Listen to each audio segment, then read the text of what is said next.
4 দিন পেরিয়ে গেলেও থামেনি ইরান ইসরায়েল যুক্তরাষ্ট্রের যুদ্ধ, বরং সংঘাত ছড়িয়ে পড়ছে এক দেশ থেকে আরেক দেশে। তেহরান থেকে জেরুজালেম, লেবানন থেকে উপসাগরীয় অঞ্চল। মধ্যপ্রাচ্য কি এখন পূর্ণমাত্রার আঞ্চলিক যুদ্ধে জড়িয়ে পড়েছে?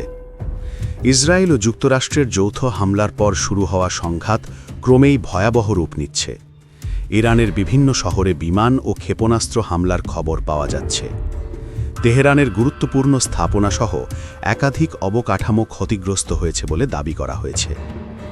ইসরায়েলি প্রতিরক্ষা বাহিনী IDF জানিয়েছে, তারা IRGCর শীর্ষ পর্যায়ের লক্ষ্যবস্তুতে আঘাত হেনেছে, যার মধ্যে প্রেসিডেন্টের কার্যালয় ও সুপ্রিম ন্যাশনাল সিকিউরিটি কাউন্সিলের ভবনও রয়েছে বলে দাবি করা হয়। ইরানের পক্ষ থেকে বলা হচ্ছে, এসব হামলায় বেসামরিক স্থাপনাও ক্ষতিগ্রস্ত হয়েছে। স্কুল, ক্রীড়া স্থাপনা এবং আবাসিক এলাকাকে টার্গেট বানানোর অভিযোগ তুলে তেহরান ওয়াশিংটনের জবাবদিহিতা দাবি করেছে। ইরানি কর্মকর্তারা প্রশ্ন তুলেছেন, যদি তাদের পারমাণবিক কর্মসূচি ধ্বংস হয়ে থাকে তাহলে সেটি কিভাবে এখনও হুমকি হিসেবে বিবেচিত হচ্ছে। অন্যদিকে ইরানও পাল্টা হামলা জোরদার করেছে। সেন্ট্রাল ইসরায়েলের একাধিক স্থানে ক্ষেপণাস্ত্র আঘাত হেনেছে বলে জানা গেছে। জেরুজালেমে সাইরেন বেজে উঠলে বাসিন্দাদের বাংকারে আশ্রয় নিতে দেখা যায়। ক্ষয়ক্ষতির পরিমাণ নিয়ে বিভিন্ন সূত্রে ভিন্ন তথ্য পাওয়া যাচ্ছে, তবে উত্তেজনা যে চরমে তা স্পষ্ট। সংঘাত শুধু ইরান ও ইসরায়েলের মধ্যেই সীমাবদ্ধ নেই।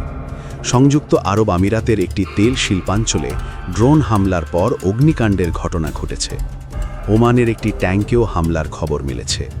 কুয়েত সিটিতে সতর্কতা সাইরেন বাজানো হয়েছে। ইরাকের উত্তরাঞ্চলেও IRGC হামলার দাবি করেছে। ফলে পুরো উপসাগরীয় অঞ্চল জুড়ে নিরাপত্তা উদ্বেগ বাড়ছে। এদিকে মার্কিন প্রেসিডেন্ট ডোনাল্ড ট্রাম্প যুদ্ধ পরিস্থিতিতে ইরানের সঙ্গে আলোচনার সম্ভাবনা নাকচ করেছেন। সামাজিক মাধ্যমে তিনি দাবি করেন, ইরান আলোচনার অনুরোধ জানিয়েছে, তবে তেহরান আনুষ্ঠানিকভাবে সেই দাবি স্বীকার করেনি। কূটনৈতিক পথ বন্ধ হয়ে গেলে সংঘাত আরও দীর্ঘস্থায়ী হওয়ার আশঙ্কা বাড়ছে। পরিস্থিতিকে আরও জটিল করে তুলেছে লেবানন সীমান্ত। হিজবুল্লাহ ও ইসরায়েলের মধ্যে পাল্টাপাল্টি হামলা অব্যাহত রয়েছে। আপার গ্যালিলি অঞ্চলে মিসাইল হামলার দাবি করেছে হিজবুল্লাহ। বৈরুতে বিমান হামলা এবং দক্ষিণ লেবাননে স্থল অভিযান চালাচ্ছে IDF। ফলে একাধিক ফ্রন্টে যুদ্ধ ছড়িয়ে পড়ার আশঙ্কা তৈরি হয়েছে। বিশ্লেষকরা বলছেন, এই সংঘাত যদি নিয়ন্ত্রণের বাইরে চলে যায় তাহলে তা পুরো মধ্যপ্রাচ্যকে অস্থিতিশীল করে তুলতে পারে। তেল বাজার, বৈশ্বিক অর্থনীতি এবং আন্তর্জাতিক নিরাপত্তা সব ক্ষেত্রেই এর প্রভাব পড়তে পারে। প্রশ্ন এখন একটাই, এই যুদ্ধ কি সীমিত পরিসরে থাকবে নাকি আরও বড় আঞ্চলিক সংঘাতে রূপ নেবে? বিশ্ব কি নতুন এক দীর্ঘস্থায়ী সংকটের দিকে এগোচ্ছে? সর্বশেষ আপডেট ও বিশ্লেষণ পেতে সঙ্গে থাকুন।